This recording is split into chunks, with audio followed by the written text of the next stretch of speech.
c'est dans la lumière du soleil couchant que je vais vous parler de la lettre 5.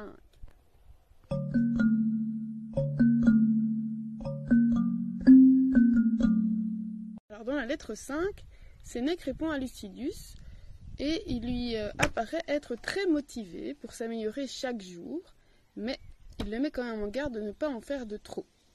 Il lui dit de ne pas changer son extérieur et adopter un style repoussant, style le philosophe, comme la barbe longue, les vêtements négligés, parce qu'il lui dit que c'est déjà assez mal vu, en tout cas à Rome, d'être philosophe, alors on ne va pas en rajouter une couche. Qu'on change son intérieur, soit, mais au niveau de l'aspect extérieur, essayons de nous noyer dans la foule quant à l'apparence pour ne pas éveiller, ni faire son intéressant, ni être repoussant pour les autres. Évidemment, on ne risque pas de faire des adeptes si on pense qu'on doit aussi devenir sale, négligé, pauvre. Voilà, moi ça me fait un peu penser au courant écolo. Alors évidemment, je suis adepte de certaines choses comme le zéro déchet, en tout cas on tend vers ça, acheter en vrac, on avait utilisé les couches lavables pour les enfants, voilà, tout ça. Après, est-ce que je suis prête à mettre des toilettes sèches chez moi, à vivre dans une yourte sans électricité? Voilà, il y a un débat à faire. Est-ce que alors, si je ne suis pas prête à ça, est-ce que je dois mettre de côté tout le reste? Je ne pense pas, parce qu'on est voilà, sur le bon chemin. Et évidemment, si on est trop extrême, les gens ne vont pas spécialement avoir envie de s'intéresser et peut-être de suivre le mouvement. Alors, la philosophie, elle nous promet 3 choses. Le sens commun, c'est-à-dire une bonne compréhension des choses. L'humanité, c'est-à-dire la bienveillance pour l'humain. Alors, évidemment pour les autres, mais aussi pour soi-même, puisqu'on va retrouver l'humain qui est en nous. Et la vie en société. Donc, évidemment, la vie en société, si on se met à l'écart, eh bien, ça va à l'encontre de ce que prône la philosophie. Et puis, comme on l'a vu dans la lettre d'hier, il est un peu contre nature de torturer son corps, de ne pas en prendre soin, soit par l'hygiène, soit en lui donnant de la mauvaise nourriture. Voilà, c'est aller contre sa nature, puisque hier j'avais parlé il ne fallait pas avoir faim, soif ni froid, donc ça ne sert à rien de se torturer. Alors, vouloir trop, l'inverse, c'est le goût du luxe. Mais se priver exprès, même des choses les plus simples, Sénèque nous dit que c'est de la démence, de la stupidité.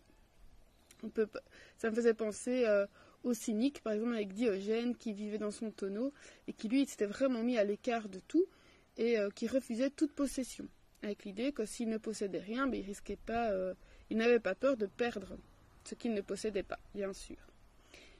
La philosophie exige la sobriété, mais ce n'est pas une punition. Le mieux, dit-il, c'est la tempérance. Donc ça, c'est une des vertus, je suppose que dans la suite, on en reparlera, une des vertus à exercer. La tempérance, c'est-à-dire un bon dosage entre les bonnes mœurs du philosophe et celles de tout le monde. Alors, ce qui va nous différencier, nous, je parle comme Sénèque, les philosophes, ce qui va différencier les philosophes des autres, c'est pas l'aspect extérieur, mais c'est bien l'aspect intérieur. Et c'est pas... Ça n'a rien à voir évidemment avec l'intérieur de notre maison, mais bien à l'intérieur de nous-mêmes. Et ça, pour avoir accès à l'intérieur de nous-mêmes, il faut pouvoir s'intéresser aux gens.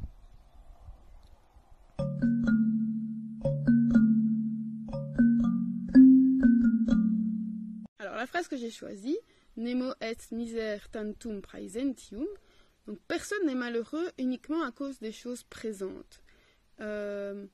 Évidemment, Sénèque revient ici avec l'idée de se concentrer sur le présent, et il dit que on cessera de craindre si on cesse d'espérer. Donc pour lui, la crainte et l'espoir vont de pair, puisqu'elles sont toutes les deux tournées vers le futur.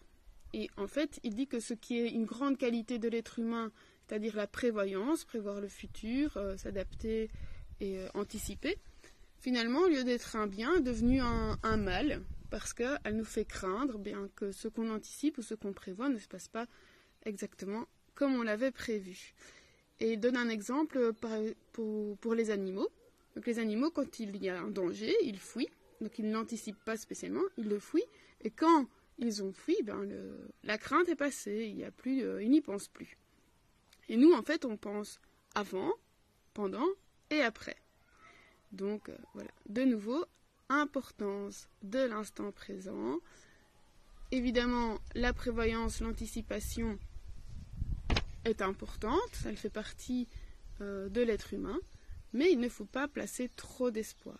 Et c'est un peu comme on a déjà parlé du matériel, être prêt à perdre quelque chose qu'on a ou quelque chose qu'on aurait préparé et qui ne se passe pas comme prévu.